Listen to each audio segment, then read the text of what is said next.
প্রিয় শিক্ষার্থীবৃন্দ, কেমন আছো? আশা করি পরম করুণাময় সৃষ্টিকর্তার অশেষ রহমতে সবাই ভালো আছে। বর্তমানে করোনা ভাইরাস সারা বিশ্বব্যাপী মহামারী আকার ধারণ করেছে। আতঙ্ক নয়, সচেতনতাই পারে এই করোনা ভাইরাস থেকে মুক্তি দিতে। আমরা সবাই ঘরে থাকি, সাবান দিয়ে বারবার হাত ধোবো, বাইরে গেলে মাস্ক এবং সামাজিক দূরত্ব বজায় রাখব। প্রিয় শিক্ষার্থীবৃন্দ, করোনা ভাইরাসের কারণে স্কুল কলেজ বন্ধ থাকার কারণে আমাদের প্রধান শিক্ষক মহোদয় শিক্ষার্থীদের কথা বিবেচনা করে এই অনলাইন ক্লাসের ব্যবস্থা করেছেন। আশা করি তোমরা এই অনলাইন ক্লাস থেকে অবশ্যই উপকৃত হবে। আজ আমি তোমাদের পঞ্চম শ্রেণী বাংলাদেশ ও বিশ্ব পরিচয় ক্লাসে অধ্যায় 7 এর পাঠ 3 শিশুদের মানবাধিকার লঙ্ঘন নিয়ে আলোচনা করব। শিশুদের মানবাধিকার লঙ্ঘন। শিশু জন্মের পর থেকেই কিছু কিছু অধিকার ভোগ করে থাকে। যদি সেই অধিকারগুলো না পায় তবে সেটাই হয় তার মানবাধিকার লঙ্ঘন। যেমন সে স্কুলে যাবে, লেখাপড়া শিখবে, মৌলিক চাহিদা পূরণ হবে, খাদ্য, বস্ত্র, বাসস্থান, শিক্ষা, চিকিৎসা, এই চাহিদাগুলো তার যদি পূরণে ব্যর্থ হয় তবে সেটি হবে তার মানবাধিকার লঙ্ঘন। আমরা জানি বাংলাদেশে 18 বছরের কম বয়সী শিশুদের জন্য শ্রম বেআইনি। আবার দেখে নিই, বাংলাদেশে 18 বছরের কম বয়সী শিশুদের জন্য শ্রম বেআইনি, কিন্তু তারপরেও আমরা ইটের ভাটা, খেতে খামারে, চায়ের দোকানে, রেস্তোরাঁ বা হোটেলে ছোট ছোট ছেলে বা মেয়েদের বা বাসায় ছেলে বা মেয়েদের কাজ করতে দেখা যায়, যা মানবাধিকার লঙ্ঘন হচ্ছে। তাদের পূর্ণ বিকাশ হচ্ছে না।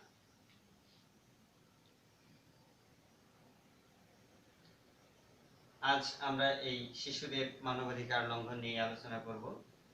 চলো এবার আমরা কিছু ছবি দেখে নিই।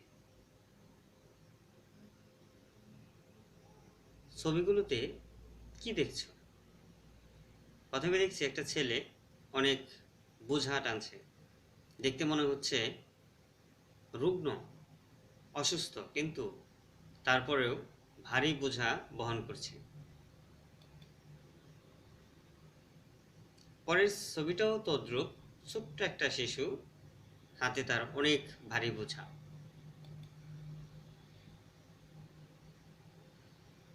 এবার আমরা একটা ছোট্ট মেয়েকে দেখতে পাচ্ছি, মেয়েটার মাথায়ও ভারী বোঝা বহন করছে। ওদের যখন ছোট্ট বয়স, খেলাধুলা করে সময় কাটানোর কথা, স্কুলে যাওয়ার কথা বই খাতা নিয়ে, তখন তারা কাজ করছে। এতে করে তাদের মানবাধিকার লঙ্ঘন হচ্ছে।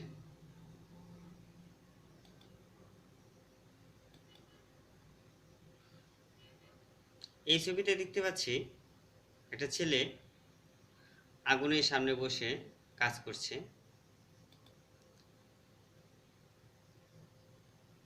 এখানে আরেকটা ছেলেকে দেখতে পাচ্ছি, সেও অনেক ঝুঁকিপূর্ণ কাজ করছে, যা মানবাধিকার বিরোধী, শিশুদের মানবাধিকার বিরোধী। একটা সেন্টেন্স দেখে নিই, শিশুদের ঝুঁকিপূর্ণ কাজে ব্যবহার করা হয়েছে। এই কাজগুলা শিশুদের জন্য অত্যন্ত ঝুঁকিপূর্ণ।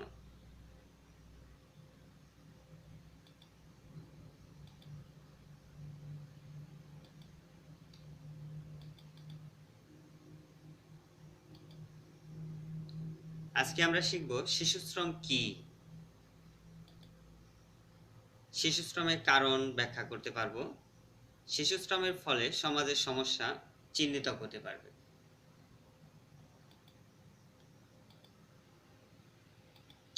দেখি শিশুশ্রম কি কারণে হতে পারে। একটু অনুমান করা যাক। এখানে কি দেখা যাচ্ছে? জনসংখ্যার ভিড়। অধিক জনসংখ্যার ফলেও পরিবার সকল সন্তানদের ভরণ পোষণ করতে পারে না, তখন তারা বাধ্য হয়ে বিভিন্ন কাজে নেমে যায় এবং কাজ করতে তারা বাধ্য হয়।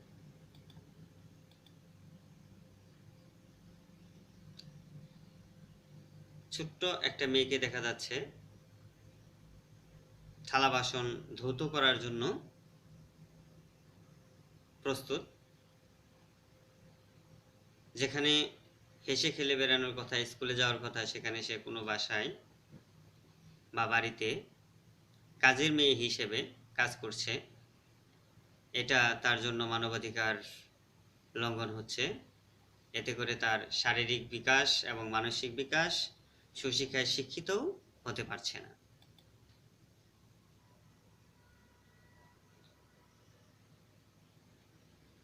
এই যে ছোট্ট একটা শিশু কাজ করছে, এর কারণ দারিদ্রতা।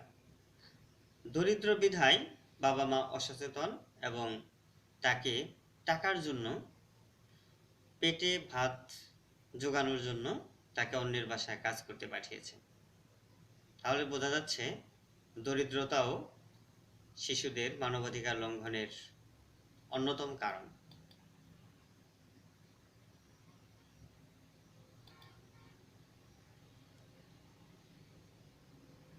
এরপরে দেখি কি বোঝা যাচ্ছে ছবি দেখে। অসচেতনতা। একটা ফ্যামিলিতে জনসংখ্যা বেশি, যদি জনসংখ্যা বেশি হয় তবে বাবা মার পক্ষে সকলের ভরণ পোষণ করা বা সকলের শিক্ষার ব্যবস্থা করা, সকলের কাপড় চোপড়ের ব্যবস্থা করা সম্ভব হয়ে ওঠে না। তখন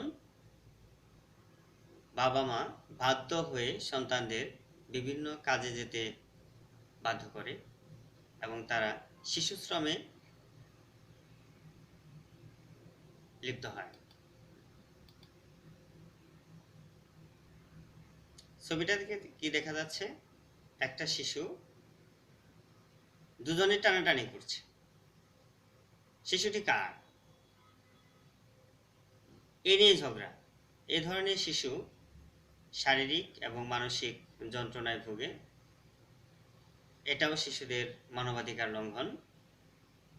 একটা শিশু বাবা মা উভয়ের স্নেহ, ভালোবাসা, মমতার মধ্য দিয়ে বড় হবে, কিন্তু এখানে দেখা যাচ্ছে টানাপোড়েনের মধ্যে আছে শিশুটি। এর মূল কারণ বিবাহ বিচ্ছেদ। যদি বিবাহ বিচ্ছেদ হয় তখন শিশুটি কোথায় যাবে? বাবার কাছে না মায়ের কাছে? এটা শিশুর শারীরিক এবং মানসিক বিকাশে অন্যতম একটা বাধা হয়ে দাঁড়ায়।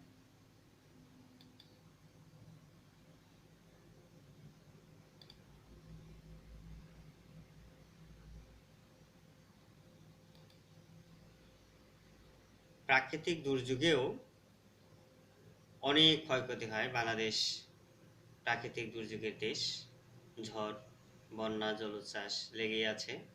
এতে করে সম্পদের প্রচুর ক্ষয়ক্ষতি হয়। এই সম্পদের প্রচুর ক্ষয়ক্ষতির কারণে সম্পদের ক্ষতি পুষে ওঠার জন্য, কাটিয়ে ওঠার জন্য বাবা মা ছোট ছোট ছেলে মেয়েদেরও কাজে যেতে বাধ্য করে। এটাও শিশুদের মানবাধিকার লঙ্ঘন।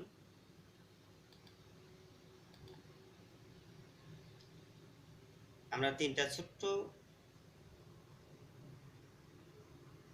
বালিকা দেখতে পাচ্ছি। এদের পোশাক দেখে মনে হচ্ছে অবহেলিত। সমাজে মেয়ে শিশুর প্রতি বৈষম্যমূলক আচরণ এখনো লক্ষ্য করা যাচ্ছে। মানে মেয়েদের চাইতে ছেলেদের গুরুত্ব বেশি দেওয়া হয়, কিন্তু মেয়েদের গুরুত্ব একটু কম দেওয়া হয়। মেয়েদের শিক্ষার ব্যাপারেও কম গুরুত্ব দেওয়া হয়।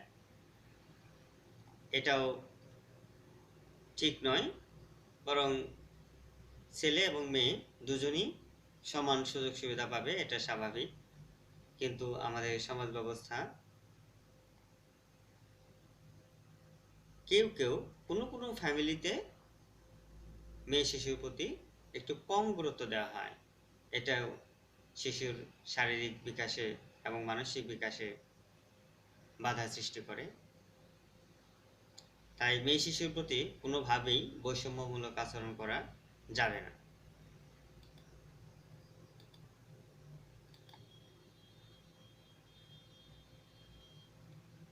এবার দেখি আমরা শিশু শ্রমের প্রধান কারণ, তিনটি কারণ। শিশু শ্রমের কারণগুলা কি কি, এই নিয়ে আমরা একটু ভাবি। দারিদ্রতা, অসচেতনতা, জনসংখ্যা বৃদ্ধি, বিবাহ বিচ্ছেদ প্রভৃতি শিশু শ্রমের কারণ। শিশু শ্রমের ফলে সমাজে কি সমস্যা হতে পারে?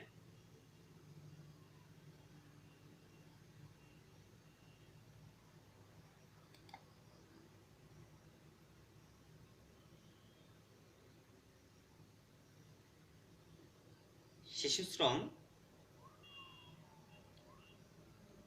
অনেক সময় শিশুদের অপরাধও করে ফেলে। অনেক সময় শিশুরা অপরাধ করে, ছোট ছোট অপরাধ, অভাবের তাড়নায় ছোট ছোট শিশুরা অপরাধ করে এবং সেই অপরাধের জন্য অনেক সময় বড় বড় শাস্তি দিয়ে ফেলা হয়। এটা অনেক বড় একটা সমস্যা। শিশুদের সব সময় ভালো চোখে দেখতে হবে, তাদের ভুলগুলা শুধরে দিতে হবে। তাদের অত্যাচার করা যাবে না বা নির্যাতন করা যাবে না।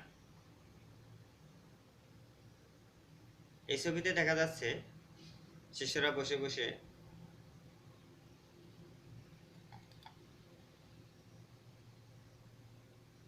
অপরাধমূলক কাজে লিপ্ত হবে এমন কোনো প্ল্যান বা পরিকল্পনা করছে। এই শিশুদের মধ্যে যদি তাদের অধিকারগুলা পূরণ করা না যায়, তবে তারা বিভিন্ন ধরনের অপরাধমূলক কর্মকাণ্ডে জড়িয়ে পড়ে, যা সামাজিক এবং অর্থনৈতিক উন্নয়নে বা দেশের সার্বিক উন্নয়নে অত্যন্ত বাধার সৃষ্টি করে। একটা শিশু একটা জাতির ভবিষ্যৎ, কিন্তু শিশুরা যদি তাদের অধিকার না পায়, তারা যদি অধিকার থেকে বঞ্চিত হয়, তবে তারা বিভিন্ন ধরনের অপরাধ করে ফেলে এবং সমাজের উন্নয়নে কোনো অবদান রাখতে পারে না, বরং তারা সমাজের শত্রু হিসেবে বিবেচিত হয়। আমাদের সবারই লক্ষ্য রাখতে হবে যাতে কোনো শিশু তাদের অধিকার বঞ্চিত না হয়। এদিকে আমরা সবাই খেয়াল রাখব।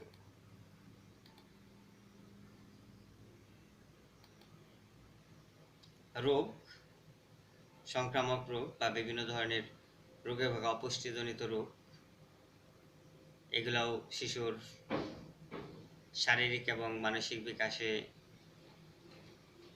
ব্যাপক বাধা হয়ে দাঁড়ায়। তারা স্কুলে যেতে পারে না, তারা সবার সাথে মিশতে পারে না, তারা সবসময় হীনমন্যতায় ভুগে। তাদের সুচিকিৎসার মাধ্যমে যাতে সুস্থ, প্রতিটি শিশু যাতে সুস্থ থাকে, সেদিকে সরকার তথা পরিবারের সকলের সুদৃষ্টি রাখা একান্ত প্রয়োজন বলে মনে করে।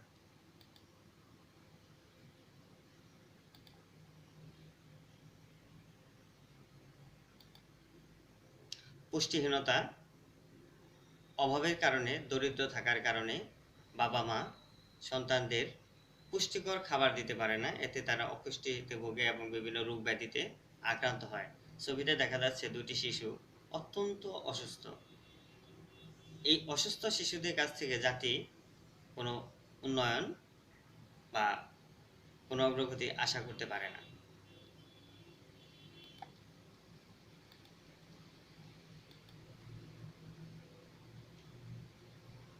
এবার তোমরা নিজেরা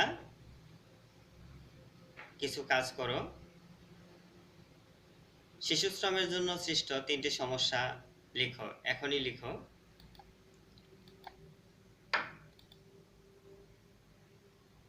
এবার আমরা একটা প্রশ্ন দেখি, শিশু শ্রম কি কি প্রেক্ষাপটে ঘটে থাকে?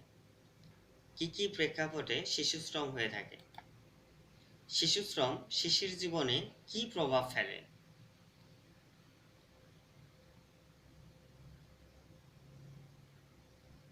একটু উত্তরটা ভেবে নিজেই সমাধান করার চেষ্টা করতে হবে এবং খাতায় লিখে রাখবে।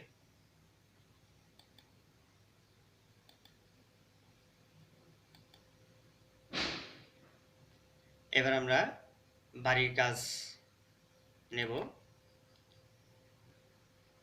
বাড়ির কাজটা সবাই লিখে নাও। শিশু শ্রম শিশুর জীবনে ক্ষতিকর প্রভাব ফেলে আলোচনা করো। শিশু শ্রম শিশুর জীবনে কি ক্ষতিকর প্রভাব ফেলে তা আলোচনা করো।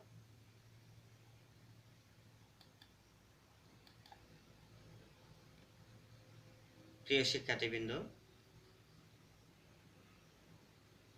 সবাই ঘরে থাকো এবং সুস্থ থাকো। এই অনেক বড় ছুটি, এই ছুটির সময়টা আমরা লেখাপড়া করে কাজে লাগাই। আমাদের সামনেই পিইসি পরীক্ষা। এই পরীক্ষায় ভালো রেজাল্ট করতে হলে লেখাপড়ার কোনো বিকল্প নেই। প্রত্যেকটা বিষয় অত্যন্ত গুরুত্ব সহকারে পড়তে হবে, লিখতে হবে, তাহলেই আমাদের ভালো রেজাল্ট করা সম্ভব হবে। পরিশেষে সবার মঙ্গল কামনা করে এখানেই বিদায় নিচ্ছি। ধন্যবাদ।